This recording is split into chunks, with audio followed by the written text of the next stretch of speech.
High friends, welcome back to our channel. ഇന്ന് നമ്മൾ കാണാൻ പോകുന്നത് ഫോർ എവർ യു പാർട്ട് 2-ൻ്റെ 11ാമത്തെ എപ്പിസോഡാണ്. ഈ എപ്പിസോഡിൻ്റെ സ്റ്റാർട്ടിങ്ങിൽ കാണിക്കുന്നത് ആർത്തിഡ് അവൻ്റെ അച്ഛൻ്റെ കമ്പനിയിലേക്ക് വരുന്നതാണ്. എന്നാൽ വരുമ്പോഴത്തേക്കും അവൻ അകത്തേക്ക് കയറി പോകാനായിട്ട് പറ്റുന്നില്ല. സെക്യൂരിറ്റി വന്നിട്ട് നിങ്ങൾ അകത്തേക്ക് വിടാൻ പറ്റില്ല, നിങ്ങളുടെ കയ്യിൽ പാസ് ഉണ്ടോ എന്നൊക്കെ ചോദിക്കുമ്പോഴത്തേക്കും ഞാനിപ്പോൾ പോയേക്കാന്നൊക്കെ ഇങ്ങനെ പറഞ്ഞിട്ട് അകത്തേക്ക് വിടാനേ പറയുന്നുണ്ട്. എന്നാൽ അതാണെങ്കിൽ ആരുടെ മകനാണെന്ന് മനസ്സിലാകത്തോണ്ട് തന്നെ സെക്യൂരിറ്റി ഇല്ല, അങ്ങനെ കടത്തി വിടാൻ പറ്റത്തില്ല എന്ന് പറയുന്നുണ്ട്. ആർത്തിഡ് ഉടനെ തന്നെ എൻ്റെ അച്ഛനെ കോൾ ചെയ്തിട്ട് അച്ഛൻ ഇവരെന്നെ അകത്തേക്ക് കയറ്റി വിടുന്നില്ല, ഇത് പുതിയ സെക്യൂരിറ്റി വല്ലതും ആണെന്ന് ഇങ്ങനെ ചോദിക്കുമ്പോൾ അത് ഞാൻ ഹാൻഡിൽ ചെയ്യാമെന്ന് പറയുന്നുണ്ട്. അങ്ങനെ ആർത്തിഡ് അകത്തേക്ക് കയറി വരുമ്പോഴാണ് അവൻ ഇട്ടേക്കുന്ന വേഷം എന്താണെന്ന് അച്ഛൻ കാണുന്നത്. വീട്ടിൽ നിൽക്കുന്ന കോലത്തിലായിരുന്നു അവൻ കയറി വന്നിട്ടുണ്ടായിരുന്നത്. അച്ഛനെ സമയം നീ എന്തുവാ ഇട്ടേക്കുന്നതെന്ന് നോക്കുമ്പോൾ കൈ കിട്ടിയത് എടുത്തിട്ടോണ്ടാണ് വന്നതെന്ന് പറയുന്നുണ്ട്. അച്ഛനപ്പോൾ ആ സെക്യൂരിറ്റി ഗാർഡിൻ്റെ സ്ഥാനത്ത് ഞാനായിരുന്നെങ്കിൽ പോലും നിന്നെ ഞാൻ കയറ്റി വിടത്തില്ലായിരുന്നു എന്ന് പറയുന്നുണ്ട്. എന്നിട്ട് അവൻ്റെ അടുത്ത് നീ എന്തോ പറ്റി, ഇന്നലെ രാത്രി ഉറങ്ങിയില്ലെന്ന് ഇങ്ങനെ ചോദിക്കുന്നുണ്ട്. അവനപ്പോൾ ഇല്ല ഉറങ്ങാൻ പറ്റിയില്ല എന്നിങ്ങനെ പറയുമ്പോൾ അമ്മേരെ ആരെ ആലോചിച്ചോണ്ടാണ് ഇരുന്നേന്ന് ഇങ്ങനെ ചോദിക്കുകയാണ്. ആ സമയം അവൻ അതേന്ന് പറഞ്ഞിട്ട് ഇന്നലെ ദാവോ എമേരുടെ അടുത്ത് എന്താണോ സംസാരിച്ചതായിട്ട് അവൻ കേട്ടത് അതിങ്ങനെ അച്ഛൻ്റെ അടുത്ത് പറഞ്ഞു കൊടുക്കുന്നുണ്ട്. അച്ഛനപ്പോൾ എഴുന്നേറ്റ് അവൻ്റെ അടുത്തേക്ക് വന്നിരുന്നിട്ട് എടാ നിൻ്റെ അമ്മ തായ് പോലും സംസാരിക്കത്തില്ല, പിന്നെ എങ്ങനെയാണ് അത് നിൻ്റെ അമ്മയാണെന്ന് നീ ഉറപ്പിക്കുന്നത്? അത് മാത്രമല്ല എമ എന്ന് പറയുന്നത് ഒരു കോമൺ നെയിം അല്ലേ, ആർക്കും വേണമെങ്കിൽ ആ പേര് ഉണ്ടായിരിക്കാമല്ലോ എന്ന് ഇങ്ങനെ പറയുന്നുണ്ട്. ആ സമയം ആർത്തിട്ട് പക്ഷേ ഇതൊരു ഒന്നൊന്നര കോയിൻസിഡൻസ് ആയിപ്പോയില്ല, അവനാണെങ്കിൽ പ്രേതത്തിൻ്റെ അടുത്ത് പോലുമാണ് സംസാരിക്കുന്നതെന്ന് പറയുമ്പോൾ അത് പ്രേതമാണ് നിനക്ക് അങ്ങനെ ഉറപ്പിക്കാൻ പറ്റുമെന്ന് ചോദിക്കുന്നുണ്ട്. ആ സമയം അച്ഛ ദോയിയുടെ കില്ലറിനെ കണ്ടുപിടിച്ചത് പോലും ഇവനാണ്, അവന് ആത്മാക്കളെ കാണാനും സംസാരിക്കാനുള്ള കഴിവുണ്ട്, അവരുടെ അടുത്ത് സംസാരിച്ചിട്ടാണ് ദോയിയുടെ കില്ലറിനെ പോലും കണ്ടുപിടിച്ചതെന്ന് പറയുന്നുണ്ട്. അച്ഛനെ പൊന്നി സീരിയസ് ആയിട്ടാണ് പറയുന്നത് ചോദിക്കുമ്പോൾ അതേ നാവും പറയുന്നുണ്ട്. അച്ഛനെ പൊന്നി എന്താ ചിന്തിക്കുന്നത്, അമ്മയുടെ അടുത്ത് സംസാരിക്കാനായിട്ട് നീയാണെങ്കിൽ അവൻ്റെ അടുത്ത് ഹെൽപ്പ് ചോദിക്കാനായിട്ട് പോവുകയാണോ എന്നിങ്ങനെ ചോദിക്കുന്നുണ്ട്. അതിനുശേഷം കാണിക്കുന്നത് അച്ഛൻ്റെ വർക്ക് കഴിഞ്ഞ് ഇറങ്ങുമ്പോൾ ഇവൻ തന്നെ അച്ഛനെ കൊണ്ടുവിടാമെന്ന് പറഞ്ഞിട്ട് ഇവൻ്റെ കാറിലേക്ക് കൊണ്ട് കയറ്റുന്നതാണ്. അച്ഛനപ്പോൾ എന്തൊരു ഭാഗ്യം, അവസാനം നിൻ്റെ വണ്ടിയിൽ എനിക്ക് പോകാനെങ്കിലും പറ്റിയല്ലോ, പക്ഷേ റേസ് ട്രാക്കി ഓട്ടിക്കുന്ന പോലെയൊന്നും ഇവിടെ ഓട്ടിച്ചേക്കരുത്, ഞാൻ നിൻ്റെ വണ്ടിയിൽ ഇരിക്കുന്നുണ്ടെന്നൊക്കെ അച്ഛൻ പറയുന്നുണ്ട്. അതിനുശേഷം ട്രാവൽ ചെയ്ത് ഒരു ട്രാഫിക് സിഗ്നലിൽ വണ്ടി നിർത്തുന്ന സമയത്ത് ആർത്തിഡ് അച്ഛൻ്റെ അടുത്ത് പറയുന്നുണ്ട് ഞാനിങ്ങനെ വണ്ടി കൊണ്ടുപോകുന്നത് ഫ്രീ ആയിട്ടൊന്നും അല്ല, അതിന് പകരമായിട്ട് എനിക്ക് ക്യാഷ് തരണമെന്ന്. ആ സമയം അച്ഛൻ നിനക്ക് എത്ര രൂപ വേണ്ടതെന്ന് ഇങ്ങനെ ചോദിക്കുമ്പോൾ എനിക്ക് 5 ലക്ഷം വേണമെന്ന് പറയുന്നുണ്ട്. അച്ഛനപ്പോൾ അത് നിൻ്റെ അപ്പനോട് ചോദിക്കാനേ പറയുമ്പോൾ എൻ്റെ അപ്പനോട് തന്നെയാണ് ഞാൻ ചോദിച്ചുകൊണ്ടിരിക്കുന്നതെന്ന് അവൻ തിരിച്ച് പറയുന്നുണ്ട്. അത് കേട്ട് ആർത്തിഡിൻ്റെ അച്ഛൻ ചിരിക്കുമ്പോഴത്തേക്കും സീരിയസ് ആയിട്ടാണ് വണ്ടി നന്നാക്കാൻ വേണ്ടിയിട്ടാണ് അടുത്ത റേസ് കഴിയുമ്പോൾ പൈസ തിരിച്ചു തരാമെന്ന് പറയുന്നുണ്ട്. ആ സമയം അച്ഛൻ നീ ആ ഒരു റേസിനൊക്കെ പോകുന്ന നിർത്തിയേക്ക്, നീ പോയിരുന്ന് പഠിക്കാൻ നോക്ക്, നിൻ്റെ മാർക്ക് കണ്ടിട്ട് ഞാൻ തന്നെ ഞെട്ടിപ്പോയി, നീയാണെങ്കിൽ ആ ഒരു ടോൺ പെയിനൊക്കെ കണ്ടുപഠിക്കും, സത്യം പറഞ്ഞാൽ അവൻ്റെ മാർക്ക് വെച്ച് നിൻ്റെ മാർക്ക് വെച്ച് നോക്കുമ്പോഴത്തേക്കും നീ അവനായിട്ട് ഫ്രണ്ട് ആവാനുള്ള പയ്യനേ അല്ല എന്ന് പറയുന്നുണ്ട്. ആർത്തിഡ് ആ സമയം ഞാനും അവനും ഒരുപോലെ ഇരുന്ന് കഴിഞ്ഞാൽ പിന്നെ എന്താ വ്യത്യാസം എന്നൊക്കെ ഇങ്ങനെ ചോദിക്കുന്നുണ്ട്. നിനക്ക് മെഡിസിൻ കണ്ടിന്യൂ ചെയ്ത് പഠിക്കാൻ പറ്റുന്നില്ല, ബുദ്ധിമുട്ടാണ്, അങ്ങനെ എന്തെങ്കിലുമൊക്കെ തോന്നലുണ്ടെങ്കിൽ നീയാണെങ്കിൽ നിർത്തിയിട്ട് വേറെ എന്തെങ്കിലും പഠിച്ചോ, എനിക്കറിയാം നിൻ്റെ അമ്മനെ ട്രീറ്റ് ചെയ്യാൻ വേണ്ടിയിട്ടാണ് നീയാണെങ്കിൽ മെഡിസിൻ പഠിക്കാൻ തീരുമാനിച്ചത്, എന്നാൽ നിൻ്റെ അമ്മ ഇപ്പം മരിച്ചുപോയി, നീയാണെങ്കിൽ ഇതിനൊക്കെ ഇഷ്ടമുള്ള മറ്റെന്ത് പഠിച്ചാലും യാതൊരു കുഴപ്പമില്ല എന്ന് പറയുന്നുണ്ട്. ആർത്തിഡ് അപ്പോൾ ഞാൻ മെഡിസിൻ വിട്ട് കഴിഞ്ഞാൽ എൻ്റെ അമ്മയ്ക്ക് വിഷമാവും എന്ന് പറയുമ്പോൾ ഒരിക്കലും അമ്മയ്ക്ക് വിഷമാവത്തില്ല, എനിക്കും വിഷമാവത്തില്ല, കാരണം ആദ്യം തൊട്ടേ നിൻ്റെ കാര്യത്തിൽ എനിക്ക് യാതൊരു പ്രതീക്ഷയില്ലായിരുന്നു എന്ന് അച്ഛൻ പറയാണ്. അതിനുശേഷം കാണിക്കുന്നത് ദാവോനെയാണ്. അവൻ ക്ലാസ് കഴിഞ്ഞ് തിരിച്ച് റൂമിൽ വന്നുടനെ തന്നെ അവനാണെങ്കിൽ അവൻ്റെ ഡ്രോയിങ് വർക്കെല്ലാം ചെയ്യാനായിട്ട് തുടങ്ങുന്നുണ്ട്. എമ്മ അത് കണ്ടിട്ട് നീ റെസ്റ്റ് എടുക്കാതെ എന്തിനാ വീണ്ടും ഇങ്ങനെ വർക്ക് ചെയ്യുന്നതെന്ന് ചോദിക്കുമ്പോഴത്തേക്കും അത് പിന്നെ ഞാൻ ചുമ്മാ തിരുന്ന് കഴിഞ്ഞാൽ എന്തെങ്കിലുമൊക്കെ ഓവർ തിങ്ക് ചെയ്യും, ഇതാകുമ്പോഴത്തേക്കും ഞാൻ ബിസി ആയിട്ടെങ്കിൽ ഇരിക്കുമല്ലോ എന്ന് പറയുന്നുണ്ട്. ആ സമയം എമ്മയാണെങ്കിൽ നീ അവനെ മിസ് ചെയ്യുന്നില്ല എന്നൊക്കെയല്ലേ പറഞ്ഞത്, പിന്നെ എന്ത് പറ്റി ഇപ്പം ഇങ്ങനെയെന്നൊക്കെ ചോദിക്കുന്നുണ്ട്. ആ സമയം അവൾ ഉദ്ദേശിക്കുന്നത് അവൻ്റെ എക്സ് ബോയ് ഫ്രണ്ടിനെയാണ്, എന്നാൽ ദാവോ അതിന് മറുപടി കൊടുക്കുന്നില്ല. അതിന് പകരം അവൻ്റെ കുറച്ച് ഡ്രോയിങ്സ് ഒക്കെ വേണമെന്നുള്ളൊരു ക്ലയൻറ്റ് ഉണ്ടായിരുന്നു, ആ ഒരു ക്ലയൻറ്റിൻ്റെ കാര്യം സംസാരിക്കുന്നുണ്ട്. ആ ഒരു ക്ലയൻറ്റ് നല്ല ക്ലയൻറ്റാണ്, വേണമെങ്കിൽ വീണ്ടും അയാളുടെ ഓർഡേഴ്സ് എടുക്കാൻ പ്രശ്നമൊന്നുമില്ല, അയാളുടെ ഡ്രോയിങ് ആണെങ്കിൽ ഇപ്പോൾ ചെയ്യുന്നതെന്നൊക്കെ പറഞ്ഞിട്ട് ആ സമയത്ത് തന്നെ ആ ഒരു ക്ലയൻറ്റ് മെസ്സേജ് അയച്ചിട്ട് അവൻ ചെയ്തൊരു ഡ്രോയിങ് അതിൻ്റെ ലൈറ്റ്നിങ്ങിൽ കുറച്ച് വ്യത്യാസം വരുത്താനായിട്ട് പറയുന്നുണ്ട്. ദാവോ അതിങ്ങനെ ശരിയാക്കാമെന്ന് പറഞ്ഞ് തിരിച്ച് റിപ്ലൈയും കൊടുക്കുന്നുണ്ട്. അതേസമയം തന്നെ ആർത്തിഡ് അവൻ്റെ ഡോറിൽ ഒന്ന് നോക്ക് ചെയ്യുന്നുണ്ട്. അങ്ങനെ ഇവൻ ചെന്ന് ഡോർ ഓപ്പൺ ചെയ്യുമ്പോഴത്തേക്കും ആർത്തിഡ് ഈ എമ ആരാണെന്ന് ഇങ്ങനെ ചോദിക്കുന്നുണ്ട്. ആ സമയം അവിടെ ടേബിളിൻ്റെ അവിടെ ഇരിക്കുന്ന എമേനെ ഇങ്ങനെ നോക്കിയ ശേഷം എൻ്റെ ഫ്രണ്ടാണെന്ന് ദാവോ പറയുന്നുണ്ട്. ആ സമയം ഫ്രണ്ടോ പ്രേതമോ എന്നിങ്ങനെ ചോദിക്കുമ്പോഴത്തേക്കും ഫ്രണ്ടാണെന്ന് ദാവോ പറയുന്നുണ്ട്. ആർത്തിഡ് ആ ടൈമിന് അവിടെ ഉള്ളിൽ വേറെ ഫ്രണ്ടിനെയോ അങ്ങനെ ആരെയും കാണുന്നില്ല. ആ സമയം ശരിക്കും ഫ്രണ്ട് തന്നെയാണോ അല്ലെങ്കിൽ ഇമാജിനറി ഫ്രണ്ടാണോ എന്നിങ്ങനെ ചോദിക്കുമ്പോൾ ദാവോ ഒന്ന് സൈലൻ്റ് ആയിട്ട് നിന്നിട്ട് അത് ഇമാജിനറി ഫ്രണ്ടാണെന്ന് പറയുന്നുണ്ട്. ആ സമയം നമ്മളെ മുമ്പ് നടന്നൊരു കാര്യവും കാണിക്കുന്നുണ്ട്. ദാവോ കുഞ്ഞായിരിക്കുന്ന സമയത്ത് ഒരു 10-12 വയസ്സുള്ള സമയത്ത് അവൻ ഈ പ്രേതങ്ങളെ കാണാൻ പറ്റുമെന്നൊക്കെ അറിഞ്ഞിട്ട് അവിടെ ഉണ്ടായിരുന്ന കുട്ടികളെല്ലാം ഇവനെ ഒഴിവാക്കും. സോ ഇവനിങ്ങനെ എപ്പോഴും ഒറ്റയ്ക്കായിരുന്നു. ആ ടൈമിന് ഇവൻ്റെ തന്നെ ഇമാജിനേഷനിൽ പെട്ടെന്ന് വന്നൊരു ക്യാരക്ടറായിരുന്നു ഈ എമ എന്ന് പറയുന്ന കുട്ടി. അവളാണെങ്കിൽ അവനിങ്ങനെ പാർക്കിയിരിക്കുന്ന സമയത്ത് അവൻ്റെ അടുത്തേക്ക് വന്ന് സംസാരിക്കും, ഹായ് നമുക്ക് ഫ്രണ്ട്സ് ആയാലും എന്നൊക്കെ ചോദിച്ചിട്ടായിരുന്നു മിണ്ടി തുടങ്ങിയത്. ഇവനായിരുന്നു അവൾക്ക് എമ എന്നുള്ള പേര് വിട്ടു കൊടുത്തത്. ആ ഒരു കാര്യം ഇപ്പോൾ ആർത്തിഡിനോട് അവൻ പറയുന്നുണ്ട്. ആ ടൈമിന് ആർത്തിഡ് നീയാണെങ്കിൽ ആ പേര് മാറ്റിയിട്ട് വേറെ എന്തെങ്കിലും ആക്കാനായിട്ട് പറയുന്നുണ്ട്. ആ സമയം അതൊന്നും പറ്റത്തില്ല എന്ന് പറയുമ്പോൾ നീ എന്തിനാ എമ എന്നുള്ള പേരിട്ടേന്ന് ചോദിക്കുന്നുണ്ട്. ദാവോ ആ ടൈമിന് അത് പിന്നെ എനിക്ക് എമ വാട്സനെ ഭയങ്കര ഇഷ്ടമാണ്, എനിക്ക് ഹാരി പോട്ടർ സീരീസ് ഭയങ്കര ഇഷ്ടമായിരുന്നു എന്നൊക്കെ പറയുന്നുണ്ട്. ആ സമയം ആർത്തിഡ് നീ വേറെ എന്ത് പേര് വേണോ വിളിച്ചു, പക്ഷേ നീ എമ എന്നുള്ള പേര് മാത്രം യൂസ് ചെയ്യരുതെന്ന് പറയുമ്പോഴത്തേക്കും അതൊന്നും എന്നെക്കൊണ്ട് പറ്റത്തില്ല എന്ന് ദാവോ പറയുന്നുണ്ട്. ആർത്തിഡ് ആ സമയത്ത് ശരി എനിക്ക് നിൻ്റെ ഒരു ഹെൽപ്പ് വേണമെന്ന് പറയുമ്പോൾ അതും പറ്റത്തില്ല എന്ന് പറഞ്ഞിട്ട് ദാവോ ആണെങ്കിൽ ഡോറ് ക്ലോസ് ചെയ്യാൻ പോകുന്നുണ്ട്. ആർത്തിഡ് അപ്പോൾ നീ എപ്പോഴും എന്തിനിങ്ങനെ ഡോറ് ക്ലോസ് ചെയ്യുന്നത്, പറയുന്നത് കേൾക്കാനായിട്ട് ആവശ്യപ്പെടുന്നുണ്ട്. ദാവോ അപ്പോൾ തനിക്ക് താല്പര്യമില്ല എന്നുള്ള രീതിയിൽ ഇങ്ങനെ നിൽക്കുമ്പോഴത്തേക്കും ഇല്ലെങ്കിൽ ഞാൻ ഓർത്തിനെ കൊണ്ട് ഇതിനെ വിളിപ്പിക്കും എന്നൊക്കെ പറയുന്നുണ്ട്. ദാവോ അപ്പോൾ ആ പരിപാടിയും നടക്കത്തില്ല, അത് ഭയങ്കര ചീറ്റിംഗ് ആണെന്നൊക്കെ പറയണം. ആർത്തിൻ്റെ അപ്പോൾ ഞാൻ പറയുന്നൊന്ന് കേൾക്ക്, നീ എനിക്ക് വേണ്ടിയിട്ട് എമ്മയുടെ അടുത്തൊന്ന് സംസാരിക്കണം, എമ്മ എൻ്റെ അമ്മയാണെന്ന് പറയുന്നുണ്ട്. അതിനുശേഷം കാണിക്കുന്നത് അടുത്ത ദിവസം ക്ലാസ് കഴിഞ്ഞിട്ട് ആർത്തിനാണെങ്കിൽ തിരിച്ചു പോകാനായിട്ട് ഇങ്ങനെ നിൽക്കുന്ന സമയത്ത് നോർത്ത് കോളേജിൽ ഒരു ബെഞ്ചിൽ ഇരുന്നിട്ട് ഗെയിം കളിച്ചുകൊണ്ടിരിക്കുന്നത് കാണുന്നുണ്ട്. അങ്ങനെ നോർത്തിൻ്റെ അടുത്തേക്ക് വന്നിരുന്നിട്ട് എനിക്ക് നിൻ്റെ ആ ഒരു ഫ്രണ്ടിൻ്റെ നമ്പർ വേണമെന്ന് പറയുന്നുണ്ട്. ആ സമയം എനിക്ക് കുറേ ഫ്രണ്ട്സ് ഉണ്ടല്ലോ, ഏത് ഫ്രണ്ടാണെന്ന് നോക്കുമ്പോൾ എൻ്റെ റൂമിൻ്റെ അപ്പുറത്ത് താമസിക്കുന്നില്ലേ അവനാണെന്ന് പറയുന്നുണ്ട്. നോർത്ത് അപ്പോൾ ഓ ദാവോയുടെയാണോ, അല്ല എന്തിനാ ദാവോയുടെ നമ്പർ, അവനെ വളയ്ക്കാൻ വല്ല പ്ലാനും ഉണ്ടോ എന്നൊക്കെ ചോദിക്കുമ്പോഴത്തേക്കും അങ്ങനെയൊന്നുമില്ല, മറ്റൊരു ആവശ്യമാണെന്ന് പറയുന്നത്. നോർത്ത് അപ്പോൾ നന്നായി, വളയ്ക്കാൻ വല്ല പ്ലാൻ വരുന്നെങ്കിൽ ആദ്യം തടയുന്നത് ഞാനായിരിക്കും എന്നിങ്ങനെ പറയുന്നുണ്ട്. എന്നിട്ട് അല്ല എന്താ ആവശ്യം എന്നൊക്കെ ചോദിക്കുമ്പോൾ അതൊരു ഇമ്പോർട്ടൻറ്റ് കാര്യമാണെന്ന് പറയുന്നുണ്ട്. എങ്കിൽ പിന്നെ നിനക്ക് തന്നെ അവനോട് നേരിട്ട് ചോദിച്ചിട്ട് അവൻ തൊട്ടപ്പുറത്തെ റൂമിലല്ലേ ഉള്ളതെന്ന് ഓർത്ത് ചോദിക്കുമ്പോഴത്തേക്കും അത് പിന്നെ ഞാൻ റൂമിലുള്ളപ്പോൾ അവൻ കാണില്ല, അവൻ റൂമിലുള്ളപ്പോൾ ഞാനും കാണില്ല, അതുകൊണ്ട് തന്നെ നമുക്ക് രണ്ടർക്ക് പരസ്പരം ഒന്ന് മീറ്റ് ചെയ്യാൻ പോലും സമയം കിട്ടുന്നില്ല എന്ന് പറയുന്നുണ്ട്. ഓർത്തപ്പോൾ ശരി ഞാനത് അയച്ചേക്കാന്ന് ഇങ്ങനെ പറയുന്നുണ്ട്. ആർത്തഡ ടൈമിന് നിൻ്റെ അടുത്ത് ഇത് പറയാൻ പാടുണ്ടോ എന്ന് എനിക്കറിയത്തില്ല, എന്നാലും എനിക്ക് പറയണമെന്ന് തോന്നി. ആക്ച്വലി നിൻ്റെ ഫ്രണ്ട് ദാവോയ്ക്ക് ഒരു ഇമാജിനറി ഫ്രണ്ട് ഉണ്ട്, ആളുടെ പേര് എമ എന്നാണെന്ന് പറയുന്നുണ്ട്. ആ സമയം ഇമാജിനറി ഫ്രണ്ട് നീ എന്തേ പറയുന്നത് ചോദിക്കുമ്പോൾ ആ ഇമാജിനറി ഫ്രണ്ട് അവൻ എപ്പോഴും ആ ഒരു വ്യക്തിയുടെ അടുത്ത് സംസാരിക്കുന്നത് ഞാൻ കേൾക്കാറുണ്ട്.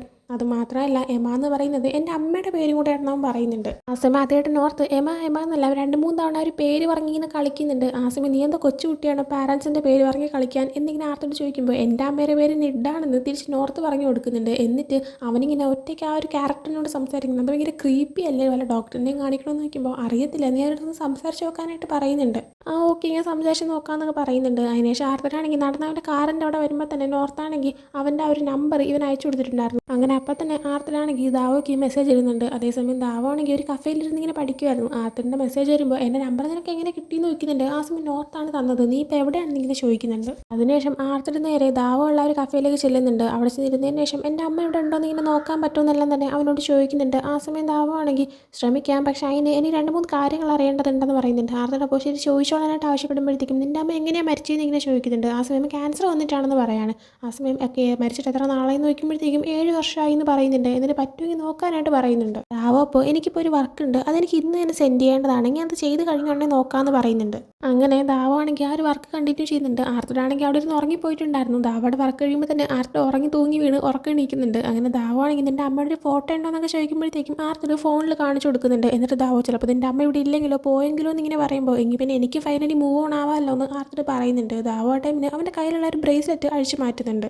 എന്നിട്ട് അവൻ ചുറ്റുമൊക്കെ ഒന്ന് നോക്കുന്ന ടൈമിൽ 2-3 ആത്മാക്കൾ അവിടെ ഉണ്ട്, പക്ഷേ ഒന്നും തന്നെ ആർത്തറിൻ്റെ അമ്മയല്ല. അങ്ങനെ ആർത്തറിനോട് നിൻ്റെ അമ്മ ഇവിടെ ഇല്ല എന്ന് പറയുന്നുണ്ട്. ആ സമയം ശരിക്കും സീരിയസ് ആയിട്ട് നീ നോക്കിയോ എന്നൊക്കെ ചോദിക്കുമ്പോഴത്തേക്കും നോക്കി നിൻ്റെ അമ്മ ഇവിടെ ഇല്ല എന്ന് പറഞ്ഞിട്ട് അവൻ വീണ്ടും ബ്രേസ്ലെറ്റ് എടുത്തിടുന്നുണ്ട്. ആ സമയം ആർത്തർ അല്ല എന്തിനാ ഈ ബ്രേസ്ലെറ്റ് എന്ന് ചോദിക്കുമ്പോഴത്തേക്കും അത് പിന്നെ ആത്മാക്കളെ കാണാതിരിക്കാനാണെന്ന് പറയുന്നുണ്ട്. ആ സമയം അതിട്ട് കഴിഞ്ഞാൽ ഒരു ആത്മാവിനെയും കാണത്തില്ലേ എന്നിങ്ങനെ ചോദിക്കുകയാണ്. ദാവോ അപ്പോൾ ഇല്ല കാണാൻ പറ്റുമെന്ന് പറയുന്നുണ്ട്. ആ സമയം ആർത്തർ പിന്നെ ഇതിനെ ഇതിടുന്നതെന്ന് ചോദിക്കുമ്പോഴത്തേക്കും അത് പിന്നെ ഇതിട്ട് കഴിഞ്ഞാൽ വീക്കായിട്ടുള്ള ആത്മാക്കളെയൊന്നും എനിക്ക് കാണാൻ പറ്റത്തില്ല, അവരെല്ലാം എൻ്റെ കൺമുമ്പിൽ ഇൻവിസിബിൾ ആയിരിക്കും, പക്ഷേ സ്ട്രോങ് പവറുള്ള ആ ഒരു ആത്മാക്കളെല്ലാം തന്നെ എനിക്ക് കാണാനായിട്ട് പറ്റും, കാരണം ഈ ബ്രേസ്ലെറ്റ് അത്രയ്ക്ക് ഭയങ്കര പവറൊന്നും ഇല്ല എന്ന് പറയാണ്. ആ സമയം ആർത്തരാണെങ്കിൽ ചിലപ്പോൾ എൻ്റെ അമ്മ എന്നെ ഫോളോ ചെയ്ത് ഇവിടെ വരാത്തതാണ്, ചിലപ്പോൾ അമ്മയുടെ ആത്മാവ് അച്ഛൻ്റെ കൂടെയോ വീട്ടിലോ എവിടെയെങ്കിലുമൊക്കെ ഉണ്ടെങ്കിലോ എന്നിങ്ങനെ പറയുമ്പോൾ അതിന് സാധ്യതയുണ്ടെന്ന് ദാവോ പറയുന്നുണ്ട്. ആ സമയം ആർത്തർ നീ എന്തായാലും ഞാൻ ഇപ്പോൾ ഇത്രയും ഹെൽപ്പ് ചെയ്തില്ലേ, ഇനിയും കൂടെ ഹെൽപ്പ് ചെയ്തുകൂടെ എന്നിങ്ങനെ ചോദിക്കുമ്പോഴത്തേക്കും ഞാൻ നോ പറയട്ടെ എന്നിങ്ങനെ ചോദിക്കുന്നുണ്ട്. ആ സമയം ആർത്തർ അതൊന്നും പറ്റത്തില്ല, നീ എന്നെ ഹെൽപ്പ് ചെയ്യണമെന്ന് തന്നെ പറയുന്നുണ്ട്. അതിനുശേഷം കാണിക്കുന്നത് ദാവോ അടുത്ത ദിവസം അവൻ്റെ റൂമിൻ്റെ ബാൽക്കണിയിൽ അവിടെ നിന്നിട്ട് സ്മോക്ക് ചെയ്യുന്നതാണ്. എമ അപ്പം അങ്ങോട്ടേക്ക് വന്നിട്ട് എന്ത് പറ്റി, അവൻ വീണ്ടും മെസ്സേജ് അയച്ചു എന്നിങ്ങനെ ചോദിക്കുമ്പോഴത്തേക്കും ഇവൻ്റെ എക്സ് ബോയ് ഫ്രണ്ട് അയച്ച മെസ്സേജ് അവനാണെങ്കിൽ എമയ്ക്ക് എടുത്ത് കാണിച്ചു കൊടുക്കുന്നുണ്ട്. ആ മെസ്സേജിൽ ഉണ്ടായിരുന്നത് ഞാൻ നിന്നെ കാണാനായിട്ട് വരും, ഞാൻ നിന്നെ മിസ് ചെയ്യുന്നുണ്ടെന്നൊക്കെ ആയിരുന്നു. ആ സമയം എമയാണെങ്കിൽ ഇവൻ എന്തിനാ വീണ്ടും ഇങ്ങോട്ടേക്ക് വരുന്നതെന്ന് ചോദിക്കുമ്പോൾ എനിക്കറിയത്തില്ല, നമുക്ക് ഇവിടെ നിന്ന് എവിടെയെങ്കിലും പോയാലോ എന്നിങ്ങനെ ചോദിക്കുമ്പോൾ എമയാണെങ്കിൽ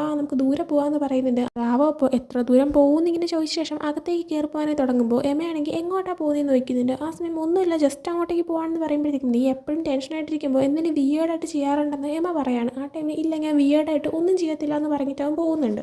അതിനുശേഷം അന്ന് അവൻ ആർത്തറിനെ ഹെൽപ്പ് ചെയ്യാനായിട്ട് പോകാമെന്ന് തീരുമാനിച്ചിട്ടുണ്ടായിരുന്നു. അങ്ങനെ ആർത്തർ അവൻ ബിൽഡിങ്ങിൻ്റെ പുറത്ത് വെയിറ്റ് ചെയ്തിരിക്കുമ്പോൾ ദാവോ അങ്ങോട്ടേക്ക് വരുന്നുണ്ട്. ആർത്തർ നോക്കുമ്പോഴാണ് കാണുന്നത് ദാവോ അവൻ്റെ ഹെയർ കളർ മാറ്റിയിട്ടുണ്ടായിരുന്നു. ഇതാണ് എമ്മ പറഞ്ഞ അവൻ വിയേർഡായിട്ട് ഇതിന് ചെയ്യൂ എന്ന് പറഞ്ഞ ആ ഒരു കാര്യം, അതവൻ ചെയ്യുകയും ചെയ്തിട്ടുണ്ട്. എന്തായാലും ഇപ്പോൾ ദാവോയുടെ ഹെയർ കളർ കാണുമ്പോൾ ആർത്തർ നീ മുടിയുടെ കളർ മാറ്റുമെന്ന് ഇങ്ങനെ ചോദിക്കുന്നുണ്ട്. ആ സമയം ദാവോ വിയേർഡാണോ എന്നിങ്ങനെ ചോദിക്കുമ്പോൾ വിയേർഡൊന്നുമല്ല, ഇത് കണ്ട് ശീലമാവാത്തതിൻ്റെ അത്രേ ഉള്ളൂ, വേറെ പ്രശ്നമൊന്നുമില്ല എന്ന് പറഞ്ഞിട്ട് അവനെയും കൊണ്ട് പോകുന്നുണ്ട്. അങ്ങനെ കാറിൽ പോകുന്ന സമയത്ത് ആർത്തർ രജിസ്റ്റർ ആക്കി ഓട്ടിക്കുന്ന പോലെയാണ് വണ്ടി ഓട്ടിക്കുന്നത്. എന്നാൽ ദാവോയുടെ മുഖത്ത് യാതൊരു ഇതുമില്ല, അതുകൊണ്ട് തന്നെ നീ എന്തെങ്കിലും മിണ്ടാതിരിക്കുന്നതെന്ന് ആർത്തർ ചോദിക്കുന്നുണ്ട്. ദാവോ ആ ടൈമിന് ഒന്നുമില്ല എന്ന് പറയുന്നുണ്ട്. ആർത്തർ ആ സമയത്ത് സാധാരണ എൻ്റെ വണ്ടിയിൽ വരുന്ന എല്ലാവരും പറയുന്നത് ഞാൻ ഒരു സ്പീഡിനാണ് വണ്ടി ഓട്ടിക്കുന്നതെന്നാണെന്ന്. ആ സമയം ദാവോയാണെങ്കിൽ അത് ശരിയാണ്, നീ സ്പീഡിന് തന്നെയാണ് വണ്ടി ഓടിക്കുന്നതെന്ന് പറയുന്നുണ്ട്. അതിനുശേഷം അവരുടെ നേരെ അവൻ്റെ വീട്ടിലേക്ക് എത്തുന്നുണ്ട്. അവിടെ ആർത്തറിൻ്റെ അച്ഛൻ വെയിറ്റ് ചെയ്ത് നിൽക്കുന്നുണ്ടായിരുന്നു. അവരെ കാണുമ്പോൾ തന്നെ അകത്തേക്ക് വരാനൊക്കെ ആയിട്ട് പറയുന്നുണ്ട്. ആ സമയം ദാവോ കുറച്ച് നേരം ആർത്തറിൻ്റെ അച്ഛനെ തന്നെ ഇങ്ങനെ നോക്കിയിരിക്കുന്നുണ്ട്. കണ്ടിട്ട് പേടിയായ അയാളാണെങ്കിൽ ഏട്ടാ ഇത് ഓക്കെ ആണെന്നൊക്കെ ഇങ്ങനെ ആർത്തറിനോട് ചോദിക്കുമ്പോൾ അതെ അച്ഛൻ ഒന്ന് വെയിറ്റ് ചെയ്യാനായിട്ടൊക്കെ പറയുന്നുണ്ട്. അതിനുശേഷം ആർത്തിൻ്റെ അമ്മയ്ക്ക് ഇഷ്ടമുണ്ടായിരുന്ന ഇത് ഡ്രോയിങ് ഒക്കെ ചെയ്തുകൊണ്ടിരുന്ന ഒരു റൂമുണ്ട്. അങ്ങോട്ടേക്ക് കൊണ്ടുപോയിട്ട് ഇത് അവൻ്റെ അമ്മയുടെ ഫേവറേറ്റ് റൂമാണെന്നെല്ലാം തന്നെ അവൻ്റെ അച്ഛൻ പറഞ്ഞു കൊടുക്കുന്നുണ്ട്. അങ്ങനെ ദാവോ അവൻ്റെ കയ്യിൽ ബ്രേസ്ലെറ്റ് കഴിച്ചിട്ട് ആ റൂം മൊത്തം നോക്കുമ്പോഴത്തേക്കും അവിടെ അവൻ്റെ അമ്മയുടെ ആത്മാവ് ഉണ്ടായിരുന്നില്ല. അതുകൊണ്ട് തന്നെ ഇവിടെ ഇല്ലയെന്ന് പറയുന്നുണ്ട്. എന്നിട്ട് അവൻ ആ ഒരു റൂമിൻ്റെ പുറത്തേക്കുള്ള ബാൽക്കണി ഏരിയയിലേക്ക് ചെന്ന് നിൽക്കുകയാണ്.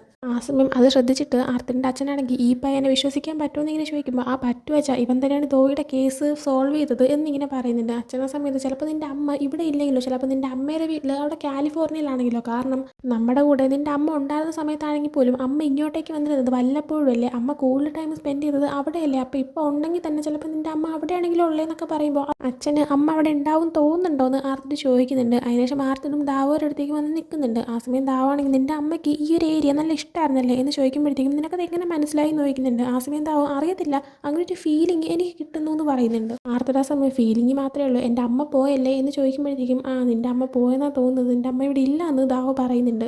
അപ്പോൾ ഒരു സ്ഥലം കൂടെ ബാക്കിയുണ്ട്, അതെൻ്റെ അമ്മയുടെ വീടാണെന്ന് പറയുന്നുണ്ട് ദാവോ. അപ്പോൾ അത് എവിടെയാണെന്ന് നോക്കുമ്പോൾ അത് കാലിഫോർണിയയിലാണെന്ന് ഇവൻ പറയുന്നുണ്ട്. ആ സമയം ദാവോ നമുക്ക് സെമസ്റ്റർ ബ്രേക്ക് ആകുമ്പോൾ അവിടെ പോകാമെന്ന് പറയുന്നുണ്ട്. ആർത്തിട്ടൊപ്പം നിനക്ക് ഓക്കെ ആണെന്ന് ചോദിക്കുമ്പോൾ അതെ എനിക്ക് ഓക്കെ ആണെന്ന് ദാവോ പറയുന്നുണ്ട്. അങ്ങനെ ആർത്തിട്ട് ഓക്കെ ഡീലെന്നൊക്കെ പറഞ്ഞിട്ട് ദാവോയുമായിട്ട് ഹാൻഡ് ഷേക്ക് ചെയ്യുന്നുണ്ട്. ആ സമയത്ത് പെട്ടെന്ന് അവരെയും ഇങ്ങനെ ടച്ച് ചെയ്തതുകൊണ്ട് തന്നെ ദാവോയ്ക്ക് ഇവൻ്റെ ഫീലിങ്സ് മനസ്സിലാക്കാൻ പറ്റുന്നുണ്ട്. ആർത്തിട്ട് പുറത്തിങ്ങനെ നിൽക്കുകയാണെങ്കിലും ഉള്ളിൽ അവൻ ഭയങ്കരമായിട്ട് ഇമോഷണലായിട്ടായിരുന്നു ഇരിക്കുന്നുണ്ടായിരുന്നത്. അപ്പോൾ അവൻ്റെ ആ ഒരു ഇമോഷൻസ് ഫീൽ ചെയ്യുമ്പോഴത്തേക്കും പെട്ടെന്ന് ദാവോ കരയാനായിട്ട് തുടങ്ങുന്നുണ്ട്. ആർത്തിട്ട് പോകുന്നത് എന്ത് പറ്റി ഇങ്ങനെ കരയുന്നത്, എന്താ കാര്യം എന്നൊക്കെ ചോദിക്കുന്നുണ്ട്. അതിനുശേഷം അവർ തിരിച്ച് കാറിൽ പോകുന്ന സമയത്ത് ആർത്തിനാണെങ്കിൽ നീ എന്തിനാ പെട്ടെന്ന് കരയാൻ തുടങ്ങിയെന്ന് ചോദിക്കുന്നുണ്ട്. ദാവോ ആ ടൈമിന് നീ കാരണമാണെന്ന് പറയുമ്പോൾ ഞാൻ എന്താ ചെയ്തതെന്ന് ആർത്തിട്ട് ചോദിക്കുന്നുണ്ട്. ദാവോ ആ ടൈമിന് അത് പിന്നെ ഞാൻ ഈ ബ്രേസ്ലെറ്റ് അഴിച്ചു കഴിയുമ്പോൾ എനിക്ക് എൻ്റെ പവർ കൺട്രോൾ ചെയ്യാൻ പറ്റത്തില്ല, അപ്പം ഞാൻ അറിയാണ്ട് നിൻ്റെ ഫീലിങ്സ് ഞാൻ വായിച്ചു, എനിക്കത് മനസ്സിലാക്കാൻ പറ്റിയെന്ന് പറയുന്നുണ്ട്. ആ സമയം ആർത്തിട്ട് നീ എന്തിനാ എൻ്റെ ഫീലിങ്സിൽ കയറി ഇങ്ങനെ കളിച്ചതെന്നിങ്ങനെ ചോദിക്കുമ്പോഴത്തേക്കും ഞാൻ അറിഞ്ഞുകൊണ്ട് ചെയ്തതല്ല, ഐ എം സോറി എന്ന് ദാവോ പറയുന്നുണ്ട്. എന്നിട്ട് ദാവോ ആർത്തിനോട് നീ എന്താ ഇത്രയും ഇമോഷണലായ ഒരാളായി പോയെന്ന് ഇങ്ങനെ ചോദിക്കുന്നുണ്ട്. ആ സമയം ആർത്തിനാണെങ്കിൽ എന്താ ഞാൻ അത്രയും ഇമോഷണലായിട്ടായിരുന്നു ഉണ്ടായിരുന്നത് എന്ന് ചോദിക്കുമ്പോഴത്തേക്കും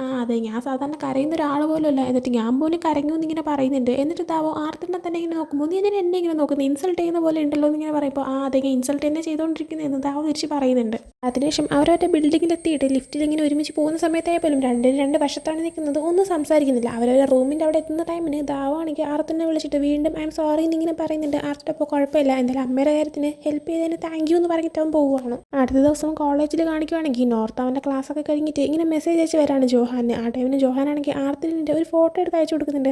ആർത്തിൻ്റെ ഹെയർ സ്റ്റൈൽ ഒരുമാതിരി ആയിരുന്നു ഇരിക്കുന്നുണ്ടായിരുന്നത്. അത് കണ്ടിട്ട് നോർത്താണെങ്കിൽ ഇതെന്താ ഇങ്ങനെ ഇരിക്കുന്നതെന്ന് ഇങ്ങനെ ചോദിക്കുമ്പോൾ അത് പിന്നെ അവനാണെങ്കിൽ ലേറ്റായിട്ടാണ് ഇപ്പോൾ വന്നത്, അതുകൊണ്ട് തന്നെ അവൻ്റെ ഹെയർ സെറ്റ് ചെയ്യാൻ മറന്നുപോയി എന്നിങ്ങനെ പറയുന്നുണ്ട്. ആ സമയം നോർത്ത് എന്തായാലും കൊള്ളാം, ഞാൻ എന്തായാലും പിന്നീട് കാണാമെന്നൊക്കെ പറയുന്നുണ്ട്. ജോഹാൻ അപ്പോൾ ഓക്കെ ആയി മിസ് ചെയ്യുന്നൊക്കെ പറഞ്ഞിട്ട് മെസ്സേജ് അയക്കുന്നുണ്ട്. ആ സമയത്താണ് ദാവോ അവിടെ ഇരുന്ന് പഠിക്കുന്നത് നോർത്ത് കാണുന്നത്. അങ്ങനെ നോർത്ത് നേരെ അവൻ്റെ അടുത്തേക്ക് ചെല്ലുന്നുണ്ട്. ദാവോയുടെ ഹെയർ ഒക്കെ കാണുമ്പോൾ പുതിയ ഹെയർ ഒക്കെ ആണല്ലോ കൊള്ളാലോ എന്നൊക്കെ ഇങ്ങനെ പറയുന്നുണ്ട്. എന്നിട്ട് നോർത്താണെങ്കിൽ എനിക്ക് ഇതിൻ്റെ അടുത്ത് ഒരു കാര്യം സംസാരിക്കാനായിട്ടുണ്ടായിരുന്നു, എമ്മേനെ കുറിച്ചാണ്. എൻ്റെ അടുത്ത് ആർത്തിട്ട് പറഞ്ഞു മോശമായിട്ടൊന്നും അല്ല, അവൻ നിന്നെ കുറിച്ചോർത്ത് കെയർ ചെയ്യുന്നുണ്ട്, അതുകൊണ്ടാണ് അവൻ പറഞ്ഞത് ഈ എമ്മയുടെ ക്യാരക്ടർ എങ്ങനെയാണ്, എമ്മ എങ്ങനെയുള്ള ആളാണെന്ന് ചോദിക്കുന്നുണ്ട്. ആ സമയം എമ്മ നല്ല കൈൻഡായിട്ടുള്ളൊരു പെൺകുട്ടിയാണ്, ഞാൻ പറയുന്നതെല്ലാം മനസ്സിലാക്കുന്നുണ്ട്, എനിക്ക് എന്ത് കാര്യം വേണമെങ്കിലും അവളുടെ അടുത്ത് ഷെയർ ചെയ്യാൻ പറ്റുന്നുണ്ടെന്ന് പറയുമ്പോൾ അത് പിന്നെ വേണമെങ്കിൽ നിനക്ക് എൻ്റെ അടുത്തും ഷെയർ ചെയ്യാമല്ലോ എന്നിങ്ങനെ നോർത്ത് പറയുന്നുണ്ട്. എന്നിട്ട് നോർത്താണെങ്കിൽ ശരി അതൊക്കെ വിട്, പക്ഷേ എമ്മ എത്ര വർഷം നിൻ്റെ കൂടെയാണെന്ന് ചോദിക്കുമ്പോൾ ഞാൻ കുഞ്ഞായിരുന്നപ്പോൾ തൊട്ട് അവൻ്റെ കൂടെ ഉണ്ടെന്ന് പറയുന്നുണ്ട്. ആ സമയം നോർത്ത് നീ വലുതായപ്പോഴും എമ്മ പോയില്ലേ എന്നിങ്ങനെ ചോദിക്കുമ്പോൾ ഇല്ല പോയിട്ടില്ല എന്ന് ദാവോ പറയുന്നുണ്ട്.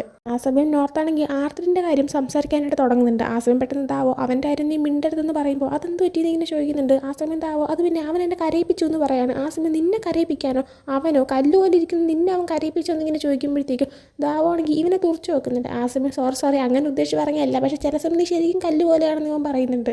അതിനുശേഷം പിന്നീട് ക്ലാസ്സും ആക്ടിവിറ്റി എല്ലാം കഴിഞ്ഞിട്ട് ജോഹാൻ വരാനായിട്ട് നോർത്ത് ഇങ്ങനെ വെയിറ്റ് ചെയ്തിരിക്കുന്ന സമയത്ത് അങ്ങോട്ടേക്ക് ജോഹാനും ആർത്തിനും വരുന്നുണ്ട്. ജോഹാനാണെങ്കിൽ കുറേ നേരം വെയിറ്റ് ചെയ്തെന്നോ എന്നൊക്കെ ചോദിക്കുമ്പോൾ നോർത്ത് ഇല്ല എന്നൊക്കെ പറയാണ്. ആ സമയം നോർത്ത് ആർത്തിട്ട് നിൽക്കുന്നത് ശ്രദ്ധിച്ചിട്ട് ആർത്തിനോട് നീ എൻ്റെ ഫ്രണ്ടിനെ കരയിപ്പിച്ചു എന്ന് കേട്ടല്ലോ, നീ എന്താ ചെയ്തത്, നീ എന്ത് പരിപാടിയായിട്ട് ഒപ്പിച്ചെന്നൊക്കെ ചോദിക്കുന്നുണ്ട്. ആ സമയം ആർത്തിട്ട് ഞാനെന്ത് ചെയ്തു, ഞാനൊന്നും ചെയ്തില്ല എന്ന് പറയുമ്പോൾ സത്യം പറയടാ, കരയാത്ത ഒരു ഫീലിങ്സ് പുറത്ത് കാണിക്കാത്ത കൊച്ചിനാണ് നീ ഇപ്പോൾ കരയിപ്പിച്ചത്, നീ എന്താണ് ചെയ്തത്, അവൻ്റെ അവസ്ഥ നിനക്ക് അറിഞ്ഞുകൂടാന്നൊക്കെ ഇങ്ങനെ പറഞ്ഞിട്ട് അവനെ ഭീഷണിപ്പെടുത്തിക്കൊണ്ട് ചോദിക്കുന്നുണ്ട്. ആ സമയം ആർത്തിട്ട് ഞാനൊന്നും ചെയ്തില്ല എന്ന് പറഞ്ഞിട്ട് നടന്നു പോകാനായിട്ട് തുടങ്ങുമ്പോൾ നിൽക്കട അവിടെ പറഞ്ഞിട്ട് പോകുന്നൊക്കെ പറഞ്ഞിട്ട് ഇവനെ ചീത്ത വിളിക്കാനായി പോകുന്നുണ്ട്. പെട്ടെന്ന് തന്നെ ജോഹാനാണെങ്കിൽ നോർത്തിൻ്റെ വാ പൊത്തി പിടിക്കുന്നുണ്ട്. അതിനുശേഷം ആർത്തിട്ട് തിരിച്ച് റൂമിലേക്കൊക്കെ ഇങ്ങനെ വന്നിട്ട് അവൻ ഫ്രഷ് ആയതിനു ശേഷം അവൻ്റെ ഗിറ്റാറൊക്കെ വായിച്ച് പാട്ടൊക്കെ ഇങ്ങനെ എഴുതിക്കൊണ്ട് ഇങ്ങനെ ഇരിക്കുന്ന സമയത്ത് നോർത്താണെങ്കിൽ അവന് വീഡിയോ കോൾ ചെയ്യുന്നുണ്ട്. ഗെയിം കളിക്കാൻ വേണ്ടിയിട്ട് എന്താണ് വിളിച്ചത് എന്ന് ആർത്തിട്ട് ഇല്ല എനിക്ക് നാളെ രാവിലെ പോകാനുള്ളതാണ്, അതുകൊണ്ട് തന്നെ ഞാൻ കളിക്കാനായിട്ടില്ല എന്നൊക്കെ ഇങ്ങനെ പറയുന്നുണ്ട്. എന്നിട്ട് ജോഹാൻ എവിടെയെന്ന് നോക്കുമ്പോൾ ജോഹാൻ ഓൾറെഡി ഉറങ്ങിയെന്നും പറയുന്നുണ്ട്. ആർത്തിട്ട് ആ സമയത്ത് അത് നാളെ അവനും നേരത്തെ വരാനുള്ളതാണ്, അതുകൊണ്ടാണ് അവൻ ഓൾറെഡി ഉറങ്ങിയത്. അവൻ ഉറങ്ങിയതുകൊണ്ടാണോ നീ ഞാനുമായിട്ട് ഗെയിം കളിക്കാൻ വന്നത്, നീ ഇതിൻ്റെ ഇടയിൽ കിടന്നിട്ട് ഇങ്ങനെ ഗെയിം കളിച്ചുകൊണ്ടിരുന്നു, നിനക്ക് പക്ഷേ എന്നെയും ജോഹാനെയും പിരിക്കാനേ പറ്റത്തില്ല, ഒരു ദിവസം നോക്കൂ ഞാനും അവനും ഇവിടെ നിന്ന് പോകുന്നൊക്കെ ഇങ്ങനെ പറയുന്നുണ്ട്. ആ സമയം ഓർത്ത്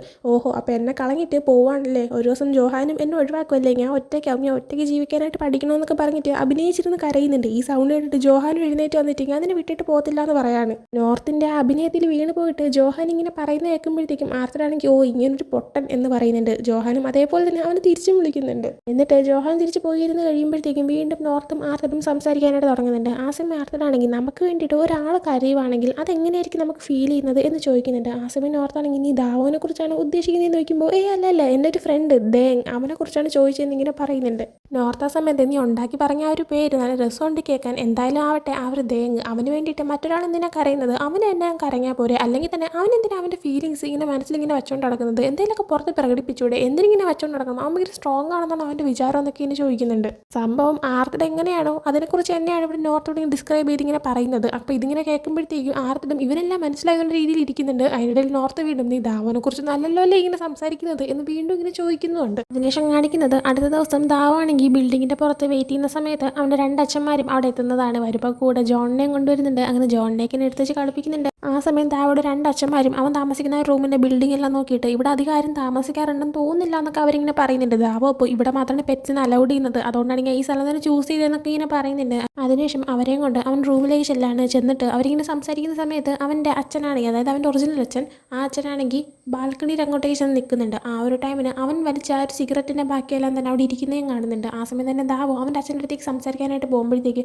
നിനക്കിപ്പോൾ എങ്ങനെയാണ്, നീ ഓക്കെ ആണെന്നൊക്കെ ഇങ്ങനെ ചോദിക്കുന്നുണ്ട്. ദാവോ ആ ടൈമിന് ക്രാം തിരിച്ച് ഇങ്ങോട്ടേക്ക് വരുന്നുണ്ടെന്ന് പറയുന്നുണ്ട്. ക്രാമാണ് അവൻ്റെ എക്സ് ബോയ് ഫ്രണ്ട്. അച്ഛൻ ആ ടൈമിന് നീ അവനെ മിസ് ചെയ്യുന്നുണ്ടോ എന്ന് ചോദിക്കുമ്പോൾ ഇല്ല ഞാൻ അവനെ മിസ് ചെയ്യുന്നില്ല എന്ന് പറയാണ്. ആ ഒരു ടൈമിന് പെട്ടെന്ന് ആ ഒരു ഫ്ലാഷ് ബാക്ക് കാണിക്കുന്നുണ്ട്. ക്രാമിന് ചിക്കാഗോയിലേക്ക് പോകാനായിട്ട് ഒരു അവസരം കിട്ടിയിട്ടുണ്ടായിരുന്നു. ഇവർ ഡേറ്റിംഗ് ആയിരുന്ന ടൈമിനാണ് അവൻ ആ ഒരു അവസരം കിട്ടിയത്. അങ്ങനെ അവൻ അങ്ങോട്ടേക്ക് പോകാനായിട്ട് ഇറങ്ങുന്ന ആ ഒരു ദിവസം ദാവോയുടെ അടുത്ത് നീ എന്നെ കൊണ്ടുവന്ന് എയർപോർട്ടിലേക്ക് വരുന്നില്ലേ എന്നൊക്കെ ചോദിക്കുന്നുണ്ട്. ദാവോ ടൈമിന് ഞാൻ വരുന്നില്ല നീ പോകാനായിട്ട് പറയുമ്പോൾ എന്ത് പറ്റി, ദേഷ്യത്തിലാണോ, ഞാൻ ദൂരെ പോകുന്നുണ്ടാണോ, ഞാൻ പെട്ടെന്ന് തന്നെ തിരിച്ചു വരും, ഞാൻ ഇടയ്ക്കിടയ്ക്കൊക്കെ നിന്നെ ഒന്ന് കാണാമെന്നൊക്കെ പറയുന്നുണ്ട്. ദാവോ സമയം എന്തായാലും പോവയില്ലേ, ഇനിയിപ്പോൾ തിരിച്ചൊന്നും വരണ്ട, എന്നെ കാണാനും നിൽക്കണ്ടെന്ന് പറയാണ്. ആ ടൈമിന് എന്ത് പറ്റി, എന്താ പ്രശ്നമെന്ന് അവൻ ചോദിക്കുന്നുണ്ട്. ആ സമയം ദാവോ ഞാൻ ഫസ്റ്റ് വിചാരിച്ചു അതൊരു മിസ്റ്റേക്കാണ്, വിട്ട് കളഞ്ഞേക്കാന്നൊക്കെ, പക്ഷേ അതൊരു മിസ്റ്റേക്കാണെന്ന് എനിക്ക് തോന്നുന്നില്ല, അതുകൊണ്ട് തന്നെ എനിക്കിത് കണ്ടിന്യൂ ചെയ്യാൻ താല്പര്യമില്ല എന്ന് പറയുന്നുണ്ട്. ക്രാം ഇപ്പോൾ നീ എന്താ ഉദ്ദേശിക്കുന്നതെന്നൊക്കെ ചോദിക്കുന്നുണ്ട്. ദാവോ ടൈമിന് നമ്മളുടെ ഒരു റിലേഷനിലായിരിക്കുന്ന സമയത്ത് തന്നെ നീ എൻ്റെ ഫ്രണ്ടുമായിട്ട് റിലേഷനിലായില്ലേ, അത് തന്നെയാണ് ഞാൻ ഉദ്ദേശിക്കുന്നത്, മറ്റൊന്നുമല്ല. ആ ചെയ്ത മിസ്റ്റേക്ക് ഞാൻ ഫസ്റ്റ് വിചാരിച്ച് വിട്ട് കളയാന്ന്, പക്ഷെ അങ്ങനെ എനിക്ക് വിട്ട് കളയാനായിട്ട് പറ്റത്തില്ല, സോ നീ ഇതങ്ങ് വിട്ടേക്ക്, ഇനി നമുക്കിടയിൽ ഒന്നും ഇല്ല എന്ന് പറയുന്നുണ്ട്. ക്രാം ആ സമയത്ത് എങ്ങനെ എക്സ്പ്ലെയിൻ ചെയ്യാൻ, ഞാൻ പറയുന്നത് നീ ഒന്ന് കേൾക്കാനായിട്ട് ആവശ്യപ്പെടുന്നുണ്ട്, എന്നാൽ എനിക്കൊന്നും കേൾക്കണ്ട, നീ അങ്ങ് പോയേക്കാനായിട്ട് പറഞ്ഞിട്ട് ദാവോ അവനെ ഒഴിവാക്കിയിട്ടുണ്ടായിരുന്നു. അങ്ങനെ ഇപ്പോൾ പ്രസന്റിലേക്ക് വരുമ്പോൾ ദാവാണെങ്കിൽ എനിക്ക് അവൻ്റെ അടുത്ത് ഫീലിങ്സ് ഒന്നും ഇല്ല, പക്ഷെ എനിക്ക് ആലോചിക്കുമ്പോഴത്തേക്കും ചെറുതായിട്ടൊരു വിഷമം തോന്നുന്നുണ്ടെന്ന് ഇങ്ങനെ പറയുന്നുണ്ട്. അച്ഛനാ ടൈമിന് നിങ്ങൾ കാര്യങ്ങളെല്ലാം സംസാരിച്ച് സോൾവ് ചെയ്ത് ബ്രേക്കപ്പ് ആവാത്തത് കൊണ്ടാണ് ഇങ്ങനെയുള്ളതെന്നാണ് എനിക്ക് തോന്നുന്നത്. ഇനി അവൻ തിരിച്ചു വരുന്ന സമയത്ത് പറ്റുവാണെങ്കിൽ നീ അവൻ്റെ അടുത്തൊന്ന് സംസാരിക്കുക, എന്നിട്ട് അവന് കേൾക്കാനുള്ളതെല്ലാം കേൾക്ക്, കാര്യങ്ങളെല്ലാം മനസ്സിലാക്കുക, എന്നിട്ട് നിങ്ങൾ രണ്ടുപേരും നിങ്ങളുടേതായ വഴിക്ക് പോക്കോ, അതാകുമ്പോൾ നിൻ്റെ മനസ്സിന് ഒരു സമാധാനം ഉണ്ടാവും. ഇതിപ്പോൾ നിൻ്റെ മനസ്സിലെ കാര്യങ്ങളെല്ലാം നേരെ സോൾവ് ചെയ്യാത്തതിൻ്റെ ആ ഒരു ഇതാണ് കിടക്കുന്നതെന്ന് പറയുന്നുണ്ട്. ദാവോ ടൈമിന് അതിനെക്കുറിച്ച് ആലോചിക്കുമ്പോൾ ഞാൻ നിൻ്റെ അടുത്ത് പോയി അവനെ മീറ്റ് ചെയ്യണം നിർബന്ധിക്കുന്നതല്ല, ഞാൻ ഒരു സജഷൻ പറഞ്ഞതാണ്, നിനക്ക് തീരുമാനിക്കാം, പിന്നെ നീ അവനെ പോയി മീറ്റ് ചെയ്യുന്നുണ്ടെങ്കിൽ കൂടെ വേറെ ആരെങ്കിലും കൊണ്ടോ ഒറ്റയ്ക്ക് പോകാൻ നിൽക്കണ്ടെന്നും പറയുന്നുണ്ട്. ആ സമയം ദാവോ ശരി അച്ഛാ, ഞാൻ പറ്റുന്നതനുസരിച്ച് അവൻ വന്നുടനെ തന്നെ അവനെ മീറ്റ് ചെയ്ത് സംസാരിക്കാമെന്ന് പറയുന്നുണ്ട്. ആ സമയം തന്നെ ആരോ വന്ന് കോളിംഗ് ബെൽ അടിക്കുന്നുണ്ട്. ദാവോ അത് ഓപ്പൺ ചെയ്യുന്നതിന് മുന്നേ തന്നെ അവൻ്റെ രണ്ടാമത്തെ ആ ഒരു അച്ഛൻ വന്നിട്ട് ഓപ്പൺ ചെയ്തിട്ടുണ്ട്. അവിടെ നിന്നത് ആർത്തഡായിരുന്നു. ആർത്തഡ് പെട്ടെന്ന് ഇയാളെ കാണുമ്പോൾ ഇത് ആരാന്നുള്ള രീതിയിൽ ഇങ്ങനെ നിൽക്കുന്നുണ്ട്. ഇയാൾക്ക് ഇംഗ്ലീഷ് മാത്രമേ അറിയാന്നുള്ളൂ, അതുകൊണ്ട് തന്നെ ആരാ ഇതെന്ന് അയാൾ ഇംഗ്ലീഷിന് ചോദിക്കുന്നുണ്ട്. ആർത്തഡിനപ്പോൾ എന്ത് പറയണം എന്ന് അറിഞ്ഞുകൂടാതെ നിൽക്കുന്നതുകൊണ്ട് തന്നെ പെട്ടെന്ന് ദാവോ അങ്ങോട്ടേക്ക് വന്നിട്ട് എന്താ കാര്യം എന്ന് ചോദിക്കുന്നത്. ആർത്തഡപ്പോൾ അല്ല ഒന്നുമില്ല, നീ ഫ്രീ ആണെന്ന് അറിയാൻ വേണ്ടിയിട്ടാണ് ഞാൻ വന്നത്, നീ എപ്പോൾ ഫ്രീ ആവുമെന്ന് ഇങ്ങനെ ചോദിക്കുമ്പോഴത്തേക്കും എനിക്കൊരു കുറച്ച് എക്സാമും കൂടെ ബാക്കിയുള്ളൂ സെമസ്റ്റർ തീരാനായിട്ട്, അതുകൊണ്ട് നീ ഫ്രീ ആകുമ്പോൾ പറഞ്ഞാൽ മതി എന്നിങ്ങനെ ആവശ്യപ്പെടുന്നുണ്ട്. ആ സമയം ആർത്തഡാണെങ്കിൽ ശരിയെന്ന് ഇപ്പം ഞാൻ തന്നെ ശല്യം ചെയ്യുന്നില്ല, ഓക്കെ ബൈ എന്നൊക്കെ പറഞ്ഞിട്ട് അവൻ പോകുന്നുണ്ട്. ആർത്തഡ് നേരെ ലിഫ്റ്റിൻ്റെ അങ്ങോട്ടേക്കാണ് പോയി നിൽക്കുന്നത്. പോയി നിൽക്കുമ്പോഴത്തേക്കും ഇപ്പം കണ്ട ഒരാൾ അത് ദാവോയുടെ അച്ഛനാണെന്ന് മനസ്സിലാക്കുന്നുണ്ടായിരുന്നില്ല. ദാവോ ഡാഡെന്ന് വിളിച്ചപ്പോൾ ഇവനാണെങ്കിൽ അത് ദാവോയുടെ ഷുഗർ ഡാഡി എല്ലാം ആയിരിക്കും എന്നൊക്കെ വിചാരിച്ചിട്ട് ചെക്കന് നല്ല ധൈര്യമാണല്ലോ, എന്തായാലും കൊള്ളാമെന്നൊക്കെ പറഞ്ഞിട്ട് ഇവൻ ആ രീതിയിൽ ചിന്തിക്കുന്നുണ്ട്.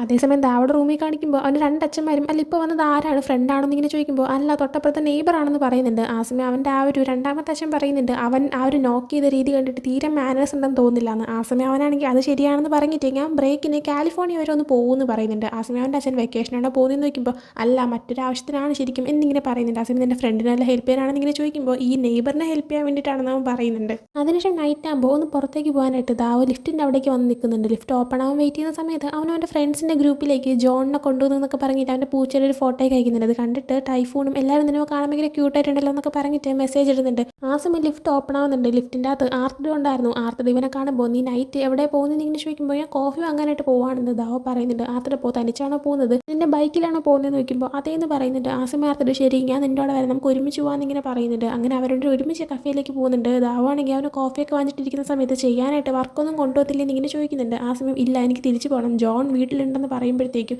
ആർത്തിഡാണെങ്കിൽ ആരും ഞാൻ നേരത്തെ കണ്ട ആളാണെന്ന് ഇങ്ങനെ ചോദിക്കുന്നുണ്ട്. ദാവോയുടെ അച്ഛനെയാണ് ജോണെന്ന് ഇവനിങ്ങനെ വിചാരിക്കുന്നതെന്ന് മനസ്സിലായിട്ട് ദാവാണെങ്കിൽ അല്ല ജോൺ ഒരു പൂച്ചയാണെന്ന് പറയുന്നുണ്ട്. ആർത്തിഡ് ആ ടൈമിൽ ഞാൻ ഓൾറെഡി കാലിഫോർണിയയിലേക്ക് പോകാനായിട്ടുള്ള ടിക്കറ്റൊക്കെ ബുക്ക് ചെയ്തു, അത് മാത്രമല്ല എനിക്ക് ഫ്രീ അല്ലെങ്കിലും ഞാൻ എങ്ങനെയൊക്കെയോ ഫ്രീ ആയിട്ട് ഇങ്ങനെ ടൈം കണ്ടുപിടിച്ചതാണ്, അതുകൊണ്ട് അവസാന നിമിഷം നീ വരൂലെന്നൊന്നും പറഞ്ഞിട്ട് വിട്ട് പോയേക്കരുതെന്ന് പറയുന്നുണ്ട്. ആ സമയം ദാവോ ഇല്ല അങ്ങനെയൊന്നും ഞാൻ പോകത്തില്ല, പക്ഷേ നിന്നെ ഹെൽപ്പ് ചെയ്യുന്നതിന് പകരമായിട്ട് നീ എന്നെ ഹെൽപ്പ് ചെയ്യണമെന്ന് പറയുന്നുണ്ട്. ആർത്തിഡ് അപ്പോൾ എന്ത് ഹെൽപ്പാണ് വേണ്ടതെന്ന് ഇങ്ങനെ ചോദിക്കുമ്പോൾ എൻ്റെ എക്സ് ബോയ് ഫ്രണ്ടുമായിട്ട് ഡീൽ ചെയ്യാനായിട്ട് എനിക്ക് നിൻ്റെ ഹെൽപ്പ് വേണമെന്ന് പറയുന്നുണ്ട്. അതേസമയം ഒരു ഫ്ലാഷ് ബാക്ക് കാണിക്കുന്നത് അന്ന് മോർണിംഗ് ക്ലാസ്സിന് പോയ ടൈമിന് ഇവനും പിന്നെ നോർത്തും കൂടെ ആയിട്ട് സംസാരിച്ചിട്ടുണ്ടായിരുന്നു. ആ സമയത്ത് ആവോ തൻ്റെ എക്സ് ബോയ് ഫ്രണ്ട് ക്രാം ഇതേപോലെ ശല്യം ചെയ്യുന്ന കാര്യമെല്ലാം തന്നെ ഇവൻ പറഞ്ഞിട്ടുണ്ടായിരുന്നു. ആ സമയത്ത് നോർത്ത് കൊടുത്തൊരു ഐഡിയ ആയിരുന്നു, നീയാണെങ്കിൽ ആർത്തിൻ്റെ കൂടെ കൊണ്ടോ ആർത്തിട്ട് നിനക്ക് വേണ്ടി അവനെ ഹാൻഡിൽ ചെയ്യുമെന്ന്. ആ സമയം ദാവാണെങ്കിൽ അത് വേണമെന്നുള്ള രീതിയിൽ ഇങ്ങനെ ഇരിക്കുന്നുണ്ട്. നോർത്ത ടൈമിന് അവനാണ് പറ്റിയത്, അല്ലെങ്കിൽ നീ ആർത്തിനെ ഒന്ന് ഹെൽപ്പ് ചെയ്യുന്നുണ്ട്, അവനപ്പോൾ നിനക്ക് തിരിച്ച് ഹെൽപ്പ് തരട്ടെ, അല്ലെങ്കിൽ അവനെ കൊണ്ട് വേറെ ഉപയോഗമൊന്നും ഇല്ലെങ്കിലും ഇക്കാര്യം അവന് നന്നായിട്ട് ചെയ്യാനായിട്ട് പറ്റും. ഇനിയിപ്പോൾ ഞാൻ നിന്നെ ഹെൽപ്പ് ചെയ്യാൻ വരുവാണെന്ന് ചിന്തിച്ചോ, ഞാൻ ഭയങ്കര കാര്യത്തിൽ വന്ന് ക്രാമിൻ്റെ അടുത്ത് നിന്നെ ഞാൻ ഹെൽപ്പ് ചെയ്യും, പക്ഷേ എന്തെങ്കിലും നീയും അവനും വീണ്ടും ഒന്നിച്ച് കഴിഞ്ഞാൽ നിന്നെ ഹെൽപ്പ് ചെയ്യാൻ നോക്കി ഞാൻ പൊട്ടണം, അപ്പോൾ എനിക്ക് അതിന് താല്പര്യമില്ല, അതുകൊണ്ട് വേണമെങ്കിൽ നിങ്ങൾ വീണ്ടും സെറ്റ് ആവുകയാണെങ്കിൽ ആർത്തിട്ട് പൊട്ടനായിക്കോട്ടെ, നീ അവനെ എടുത്തോളാനായിട്ട് പറയുന്നുണ്ട്. അതിനുശേഷം പിന്നീട് കോഫിയെല്ലാം വാങ്ങിച്ച് കഴിഞ്ഞിട്ട് ആർത്തിട്ട് തിരിച്ച് അവൻ്റെ റൂമിൽ വന്നിരിക്കുന്ന സമയത്ത് ദാവോ മെസ്സേജ് നീ എൻ്റെ എക്സിൻ്റെ കാര്യത്തിൽ ഹെൽപ്പ് ചെയ്യുമോ എന്ന് ഇങ്ങനെ ചോദിക്കുന്നുണ്ട്. ആർത്തിട്ട് ആ സമയം ഞാൻ ഹെൽപ്പ് ചെയ്യാമെന്ന് തന്നെ പറയുന്നുണ്ട്. ആ സമയം ദാവോ അവൻ്റെ കോൺടാക്ട് കൊടുത്തിട്ടുണ്ടായിരുന്നു. ഉടനെ തന്നെ ആർത്തിട്ടാണെങ്കിൽ ഈ ക്രാമിന് മെസ്സേജ് അയക്കുന്നുണ്ട്. ക്രാമാണെങ്കിൽ ഇത് ആരാണെങ്കിലും തിരിച്ച് മെസ്സേജ് അയക്കും, നിനക്ക് എന്താണ് കുഴപ്പമെന്ന് തിരിച്ച് ആർത്തിട്ട് അങ്ങോട്ട് മെസ്സേജ് അയക്കുന്നുണ്ട്. അത് കണ്ടിട്ടാണ് ഈ ഒരു എപ്പിസോഡ് ഇവിടെ എൻഡ് ആവുന്നത്. സോ ഈ ഒരു എപ്പിസോഡ് നിങ്ങൾക്ക് ഇഷ്ടപ്പെട്ടിട്ടുണ്ടെങ്കിൽ ലൈക്ക് ചെയ്യുക, ഷെയർ, സബ്സ്ക്രൈബ് ചെയ്യുക. പുതിയ വീഡിയോ വരുന്നവരെ ബൈ.